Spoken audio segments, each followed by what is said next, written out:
السلام علیکم، میں سید ذیشان عزیز ہوں۔ سہراب برکت کو آج جوڈیشل کے لیے پیش کیا گیا ریمانڈ کے لیے مزید، اور جوڈیشل مجسٹریٹ ہیں نعیم وٹو صاحب۔ یہ نام آپ نے یاد رکھنا ہے، یہ بہت دبنگ قسم کے جج ہیں اور میں آپ کو ان کے بارے میں بتاؤں گا، بس آپ نے یہ نام رکھنا ہے یاد۔ اب وہاں پر آرگومنٹس ہوئے، سہراب برکت صاحب کو لایا گیا۔ پہلے تو جب ان کی انٹری ہوتی ہے تو ایک صحافی نے ان سے سوال کیا کہ آپ کو کیوں پکڑا گیا ہے؟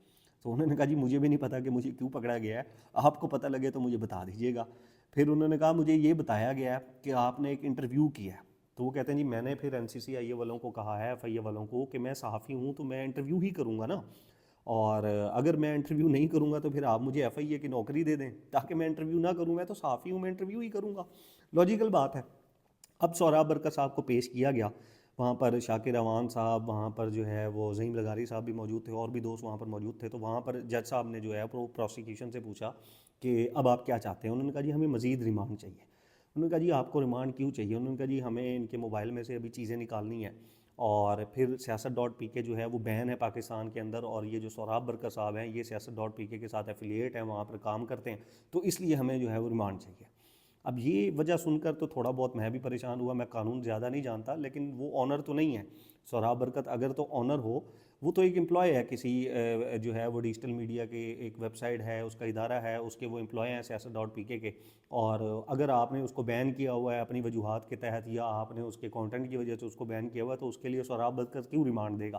تو اس کا آنر سے آپ بات چیت کریں۔ آنر ہوتا تو پھر بات بنتی تھی کہ جی آپ ٹھیک ہے جی ہم نے ابھی انویسٹیگیٹ کرنا ہے چیزوں کو۔ بہرحال اب آگے چلیں جی، اس کے اوپر تو سعد رسول صاحب ہیں، بڑے زبردست وکیل ہیں سہراب برکت صاحب کے، انہوں نے بہت تگڑے قسم کے اور بڑے زبردست قسم کے انہوں نے جو ہے وہ آرگومنٹس کیے جج صاحب کے سامنے۔ انہوں نے یہ کہا کہ دیکھیں بات یہ ہے کہ ہمیں انہوں نے لیک کر دیا تھا کہ سہراب برکت کسی بھی مقدمے میں مطلوب نہیں ہے، لیکن ایئرپورٹ سے ان کو اٹھا لیا گیا اور پھر یہاں پر یہ مقدمہ ڈال دیا گیا کہ جی آپ نے صنم جاوید کا انٹرویو کیوں کیا ہے۔ انہوں نے 2-3 نام لیے جو میں نام نہیں لے سکتا، بڑے ہائی پروفائل کیسز تھے۔ انہوں نے کہا جی یہاں پر تو ہمارے نیشنل ٹی وی کے اوپر ان لوگوں کے بھی انٹرویوز چلتے رہے ہیں، تو ان کے اوپر تو کوئی بات چیت نہیں ہوئی، صحافی کا کام تو انٹرویو لینا ہے۔ پھر یہاں پر لوگ جو اغوا ہوئے، پولیٹیشنز اغوا ہوئے، ان کے بھی انٹرویوز چلتے رہے، جو عدالت کو جن کے بارے میں عدالتیں انتظار کر رہی تھی کہ یہ کب آئیں گے، کیونکہ عدالتوں میں ان کے کیس چل رہے تھے، ان کے انٹرویوز میڈیا کے اوپر، نیشنل چینلز کے اوپر، پرائیویٹ چینلز کے اوپر نشر کیے گئے، اس کے اوپر بھی کوئی کارروائی نہیں ہوئی۔ اب ایک صحافی ہے، اس نے انٹرویو کیا ہے تو وہ انٹرویو ہی کرے گا نا، اور وہ کیا کرے گا؟ تو اب اس کے اوپر جج صاحب جو ہے وہ ان کے سنتے رہے، اور پھر جو ہے انہوں نے سعد رسول صاحب نے بڑے زبردست انہوں نے آرگومنٹس دیے۔ انہوں نے کہا جی وہ دفعات جو کلبھوشن یادو کے اوپر لگانی چاہیے یا دہشت گردوں کے اوپر لگانی چاہیے، وہ سہراب برکت کے اوپر لگا دی گئی ہیں، اور حیران ہیں کہ مطلب ایک شخص کے اوپر، ایک پاکستانی کے اوپر جو پاکستان میں صحافت کر رہا ہے، اس کے اوپر دہشت گردی کی، دہشت گردوں کو سپورٹ کرنے کی دفعات جو ہے وہ لگا دی گئی ہیں، جو بلکہ جو ہائی پروفائل کیسز دہشت گردوں کے اوپر لگائی دی جاتی ہیں وہ اس جرنلسٹ کے اوپر لگا دی گئی ہیں۔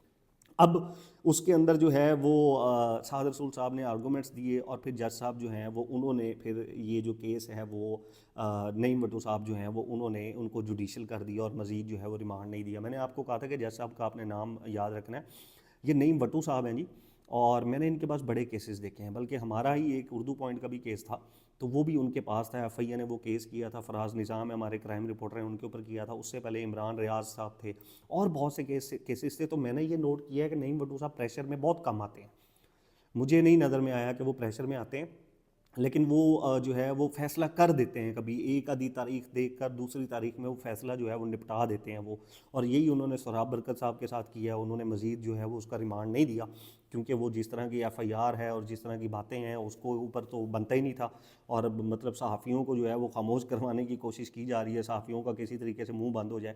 اب وہاں پر ایک اور آرگومنٹ بھی دیا سعد رسول صاحب نے، انہوں نے کہا کہ جی یہ آج سال اس کے سہراب برکت کے اوپر یہ جو دہشت گردی کی اور ساری ایف آئی آر ڈالی ہوئی ہیں اور دفعات سیکشن اس کے اوپر ڈالے ہوئے ہیں، اگر یہی سہراب برکت جو ہے وہ ان کی مرضی کا کوئی ایک بیان ریکارڈ کروا دے تو پاکستان میں اس سے بڑا محب وطن کوئی نہیں ہونا، یہی پھر محب وطن شہری بھی بن جائے گا، یہی پھر پاکستان کا سب سے بڑا جو ہے وہ محب الوطنی کا اس کو سرٹیفکیٹ بھی مل جائے گا، لیکن ابھی نہیں مل رہا۔ اس کی وجہ یہ ہے کہ ابھی وہ انٹرویوز کر رہا ہے، اور وہ ان انٹرویوز سے چند لوگوں کو شاید تکلیف ہو رہی ہے، تو اس وجہ سے جو ہے وہ اس کے اوپر جو ہے وہ انٹرویوز کے اوپر ان کے اوپر جو ہے وہ ان کے اوپر ڈال دیا گیا ہے۔ اب سچویشن یہ تو ایک ہو گیا، ابھی آغا شیخ سرور اور رائے غلام علی اندر ہے، غالباً وہ 4 دسمبر کو ان کو بھی جو ہے وہ پیش کیا جائے گا، اور ان کو بھی پھر ان کو میرے خیال میں شناخت کے لیے لے کر جایا گیا۔ اس طرح کے بھونڈے، اس طرح کے بیوقوفانہ کیس صحافیوں کے اوپر کریں گے تو لوگ آپ سے مزید نفرت کریں گے. یہ میں سسٹم کو کہہ رہا ہوں. سسٹم سے میری ایک درخواست ہے کہ دیکھیں یہ ضروری نہیں ہے کہ سب لوگ آپ کے ساتھ کھڑے ہو جائیں. کچھ لوگ ایسے رہنے چاہیے جو آپ کو بتائیں کہ آپ کیا غلط کر رہے ہیں, تاکہ تاریخ میں کبھی یہ لکھا جائے کہ چند لوگوں نے آپ کو بتایا تھا. کیونکہ آپ کے پھر بعد میں جو بڑے ہیں وہ کہتے ہیں جی ہمیں تو پتہ ہی نہیں لگا تھا.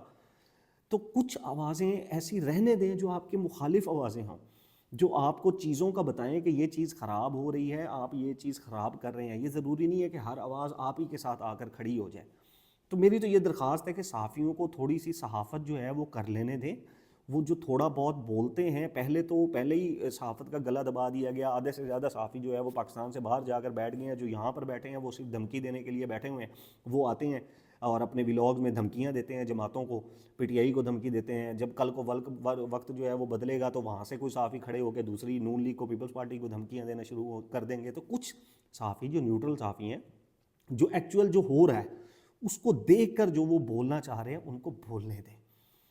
ہمیں بڑی محبت ہے اس سسٹم کے ساتھ, ٹھیک ہے, لیکن جو ہے وہ لوگوں کو بولنے دیں, صحافیوں کو بولنے دیں. اور جو لوگ ہیں, عوام ہیں, ان سے میری یہ درخواست ہے کہ اور تو کچھ نہیں کر سکتے. دیکھیں صحافی کو دہشت گرد نہیں ہے, کوئی ملیٹنٹ تو ہے نہیں کہ وہ بندوق اٹھا کے لڑنا شروع کر دے گا. صحافی بول سکتا ہے, صحافی سوال اٹھا سکتا ہے. ہم جب سوال اٹھاتے ہیں, جب اس طرح سہراب برکت, رائے غلام علی, عمران ریاض اور بہت سے صحافی ہیں, مطلب نام ختم ہو جائیں گے, آگے شیخ سرور, شاکر روان, نام ختم ہو جائیں گے. آپ لوگ کم از کم ان صحافیوں کو سپورٹ کریں.